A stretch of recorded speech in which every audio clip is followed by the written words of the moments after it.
સ્થાનિક સ્વરાજની ચૂંટણી આવી ગઈ છે ને અમરેલી જિલ્લા પંચાયતની ચૂંટણીમાં નવજીવન ન્યૂઝ પહોંચ્યું છે કે જે જિલ્લા પંચાયતોમાં જે 5 વર્ષ સુધીમાં જે ઉમેદવારો સફળ રહ્યા છે તેમની કામગીરી કેવી રહી છે અને 5 વર્ષમાં કેવી પ્રકારનો વિકાસ થયો છે। ત્યારે આપણે ગાધકડા જિલ્લા પંચાયતની અંદર છીએ તો અહીંયા જે ખેડૂતો છે તેમજ ગામના લોકો છે તે અહીંયા તમને જોવા મળ્યા છે કે આપણે એમની સાથે વાત કરીશું કે કેવા પ્રકારની જે વિકાસ છે ને 5 વર્ષમાં નેતાઓ શું કરીને ગયા છે અને કયા પ્રકારની સફળ રહી છે। મોટાભાઈ આપનું નામ શું અને ગાધકડા જિલ્લા પંચાયતમાંથી આપ આવો છો તો શું પ્રશ્નો છે અને 5 વર્ષમાં ઉમેદવારોએ કયા કયા પ્રકારની કામગીરી કરી છે? મારું ગામ છે ગોરડકા, મારું નામ છે દેવસીભાઈ ભવનભાઈ બલદાણિયા, હું એક ખેડૂત છું અને અત્યાર સુધીમાં પ્રતિનિધિઓએ જે કાંઈ વાતો કરી છે મોટી મોટી કે ભાઈ અમે વિકાસના કામો કર્યા, અમે વિકાસના કામો કર્યા, પણ તમે ક્યાં વિકાસના કામો કર્યા છે ભાઈ? એક તો બતાવો ગામડાની અંદર કે અમે આ જગ્યાએ અમે વિકાસ કર્યો એમ। તમારા રોડ રસ્તા જોવો, તમારા આરોગ્યની સુવિધાઓ જોવો, તમારા ખેડૂતોના પ્રશ્ન જોવો કે નાના નાના પ્રશ્નો પણ ખેડૂતોના હલ નથી થયા અને મોટી મોટી વાતો કરવી એ વાત વ્યાજબી નથી। પણ આવનારા સમયની અંદર ખેડૂતો માલધારીઓ કે એ લોકોને જવાબ આપશે કે ભાઈ તમે કેવા કામ કર્યા છે, હું છે હું નહીં। એટલે ખેડૂતોના મુખ્ય પ્રશ્નો ક્યાં રહ્યા છે કે અહીંયા એક તો ખેતી આધારિત જિલ્લો છે ને ખાસ કરીને જિલ્લા પંચાયતમાં એવો ઉમેદવાર અહીંયા આવ્યા છે ખરા ખેતી બાબતના પ્રશ્નો લઈને? જિલ્લાની અંદરથી કોઈ પણ અહીંયા આવ્યા નથી ગામડાની અંદર કે ભાઈ તમારા પ્રશ્નો શું છે। ખેડૂતોને પોષણક્ષમ ભાવ નથી મળી રહ્યા, વીજળીનો પ્રશ્ન છે કે ભાઈ ખેડૂતોને તો ભાઈ નાના નાના કામ હોય કે વીજળીમાં કેવું કામ હોય ભાઈ એનું ટીસી બળી ગયું તો એ લોકો ફોન કરે કે ભાઈ અમારું સાહેબ ટીસી બળી ગયું છે તો ત્યાંથી કોઈ જવાબ મળે નહીં, આવા બધા કામો કરે છે। તો માલધારીઓ સમાજ છે તો એના માટે કે ભાઈ અમારા ગૌશરણ દબાઈ ગયા છે, તમે આનું કંઈક કરો, અમારે માલ ક્યાં સારવા જવા, અમારે કોકને ત્યાં જઈએ તો અમને કોક ઠપકો દે, છતાંય અમારા કોઈ એવા કામ થતા નથી। એટલે આના માલધારીઓ ખેડૂતો બધા નારાજ છે। અહીંયા સિંચાઈની વાત કરીએ તો ખેડૂતોના પ્રશ્નો અનેક છે, વીજળીના સહિતના પ્રશ્નો છે, ઉમેદવારો 5 વર્ષ નથી તેવો પણ આક્ષેપ છે। અમારી સાથે એક ખેડૂત છે, શું પ્રશ્ન મુખ્ય અને ખેતી આધારિત આ જિલ્લો છે અને જિલ્લા પંચાયતમાં તમારા ઉમેદવાર કેવા હોવો જોઈએ અને શું આખી વાત કરું? તો આ વિસ્તાર છે કૃષિ આધારિત વિસ્તાર છે। અમરેલી જિલ્લાના તમામ ખેડૂતો છે જે આજે આ સત્તાકીય પક્ષ ભારતીય જનતા પાર્ટીથી ત્રસ્ત થઈ ગયા છે, અધિકારીઓ મસ્ત થઈ ગયા છે। આ વિસ્તારમાં કૃષિની વાત કરું તો મુખ્યત્વે અમારો જે સાવરકુંડલા તાલુકો છે, સાવરકુંડલા તાલુકાનો ખારાપાટ વિસ્તાર હોય, એ ખારાપાટ વિસ્તારમાં આજે નર્મદાનું પાણી હોય કે સૌની યોજના અંતર્ગતનું પાણી હોય તે પહોંચ્યું નથી। ત્યારબાદ ખેડૂતોને બીજા જે પ્રશ્નો હોય તો તેના પોષણક્ષમ ભાવના હોય।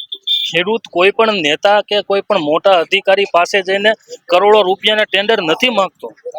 ખેડૂત માત્ર ને માત્ર તેને પોષણક્ષમ ભાવ મળે, તેનો પાક પકવવા માટે સિંચાઈનું પાણી મળે અને જ્યારે તે પાક વાવે ત્યારે તેને ઊભો કરવામાં તેને સમયસર વીજળી મળે, આ માટે ખેડૂતની લાગણી હોય છે અને ખેડૂતની માગણી હોય છે।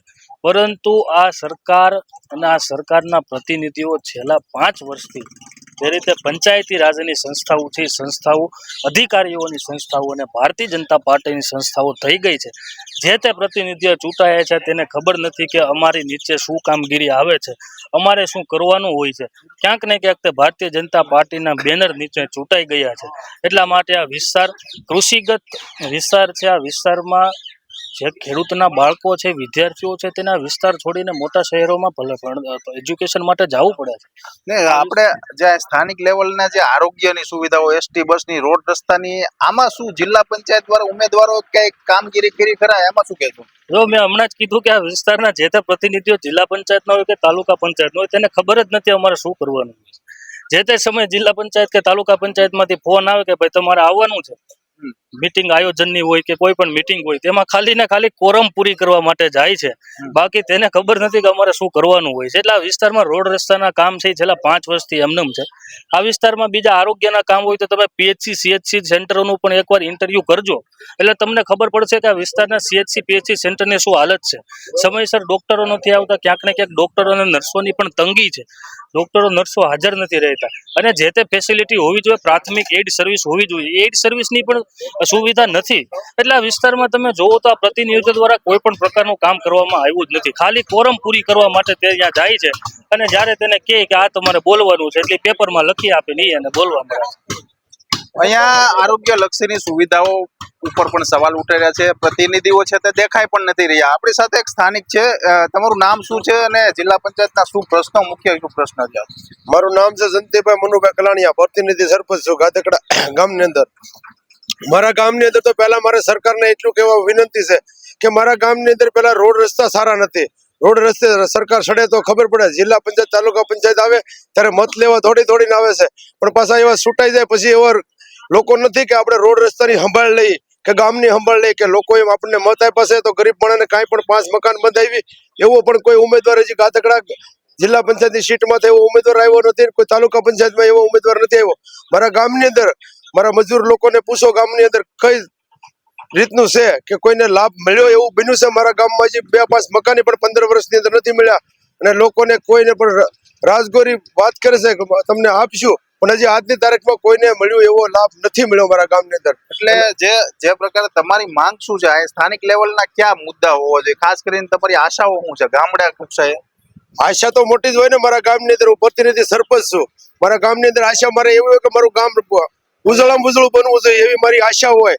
તો મારે મારે પાર્ટીને કહેવાનું કે તમને મેં ગામની અંદરથી મત અપાવ્યા છે તો મારા ગામની અંદર મારું ગામ નગર જેવું બનવું જોઈએ એવી મારી આશા છે. અહીંયા ક્યાંક ને ક્યાંક ઉમેદવારો નથી દેખાતા. 5 વર્ષ જે નેતાઓ ચૂંટાઈને જાય છે ત્યારે એના પ્રમાણમાં આપણી સાથે એક સ્થાનિક છે, એમની સાથે વાત કરીશું. ખેડૂત લક્ષી મુદ્દાઓ એક ખાસ કરીને હોય છે. ખેતી આધારિત છે. સિંચાઈની યોજના શું કહેશો અને કેવી રીતનો આનો પ્રયાસ હતો 5 વર્ષમાં, શું પ્રતિનિધિ? અમરેલી જિલ્લામાં ખેતી આધારિત ઉદ્યોગો ઘણા આવ્યા, પણ ઉદ્યોગો આવવાથી ખેડૂતને શું ફાયદો છે? સિન્ટેક્સ કંપની હોય કે એલએનટી કંપની હોય તેનાથી ખેડૂતને શું ફાયદો? ખેડૂતો માટે પિયતની વ્યવસ્થા માટે સૌની યોજનાનું પાણી નથી. ખોડિયા ડેમ હોય, સેલ દેદુમલ ડેમ હોય, સેલ દેદુમલ ડેમ થી કે અમારા સાવરકુંડલાના ખારાપાટ ગામડામાં પિયતનું પાણી તો મળતું નથી. ખારાપાટના ગામડાઓમાં કે જે ખેતી છે એ વરસાદ આધારિત છે, એક જ પાક લઈ શકાય. તો આજે સૌની યોજનાનું પાણી મળે તો એ 2 પાક લે, એ તો મળતું નથી. સૌની યોજનાની વાત તો સરકાર તો બહુ મોટા કાર્યક્રમો થાય છે કે ભાઈ અમે આ ઉદ્ઘાટન કર્યું, આ લોકાર્પણ કર્યું. પાણી આવે છે કે કેમ, ક્યાં જાય છે? ઉદ્ઘાટન કરવામાં માહેર છે આ સરકાર, પ્રચાર પ્રસાર માટે કરોડો ખર્ચે છે, પણ નક્કર પરિણામ જ્યારે ગ્રાઉન્ડ લેવલ સુધી ન આવે ત્યાં સુધી કારણ શું કે સૌની યોજનાનું પાણી હાલો સેલ દેદુમલ ડેમનું ક્યાં ગામડાને મળે છે, ક્યાં ખેડૂતને મળે છે?